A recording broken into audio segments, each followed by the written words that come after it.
కొంతమందికి భోజనం చేసిన తర్వాత గొంతులో మంటగా కడుపు నొప్పిగా అనిపిస్తుంటుంది. తేంపులు కూడా బాగా వస్తుంటాయి. దీనికి కారణం యాసిడ్ రిఫ్లెక్స్. ఈ సమస్య గురించి మరిన్ని వివరాలు ఈ వీడియోలో తెలుసుకుందాం. కడుపులో యాసిడ్ అన్నవాహికలోకి తిరిగి వచ్చి గొంతు, ఛాతీలో మంటను కలిగిస్తుంది. ఈ చికాకునే యాసిడ్ రిఫ్లెక్స్ అంటారు. దీనిని గ్యాస్ట్రో ఈసోఫాగియల్ రిఫ్లెక్స్ వ్యాధి అని కూడా పిలుస్తారు.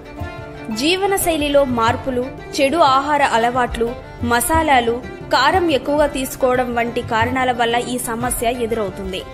దీనివల్ల ఛాతీలో, గొంతులో మంటగా, కడుపు నొప్పిగా ఉంటుంది. తీసుకున్న ఆహారం త్వరగా జీర్ణమవదు. అయితే ఈ సమస్యను నివారించడానికి ఆహారపు అలవాట్లలో కొన్ని మార్పులు చేసుకోవాల్సి ఉంటుంది.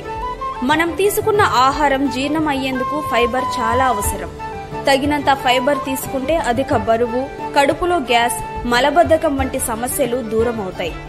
కాబట్టి ఫైబర్ అధికంగా ఉండే ఓట్స్, రైడ్ రైస్, పండ్లు, కూరగాయలు, తృణధాన్యాలు ఎక్కువగా తినడానికి ప్రయత్నించండి. కొంతమందిలో సిట్రస్ ఫ్రూట్స్ యాసిడ్ రిఫ్లెక్స్ ను ప్రేరేపించినప్పటికీ తక్కువ మోతాదులో నిమ్మకాయను తీసుకుంటే ఉపశమనం లభిస్తుంది. నిమ్మకాయ నీళ్లలో తేనె కలిపి తీసుకుంటే శరీరంలోని pH స్థాయి సమతుల్యం అవుతుంది. తద్వారా అసిడిటీ తగ్గుతుంది. యాసిడ్ రిఫ్లెక్స్ సహా అనేక జీర్ణ సమస్యలకు అల్లం టీ గొప్ప ఔషధంలా పనిచేస్తుంది. ఇది జీర్ణాశయాంతర ప్రేగులలో మంటను తగ్గించి కడుపులోని యాసిడ్ అన్నవాహికలోకి తిరిగి ప్రవేశించకుండా చేస్తుంది. అల్లంలో ఉండే యాంటీ ఇన్ఫ్లమేటరీ గుణాలు జీర్ణ సమస్యలను దూరం చేస్తాయి.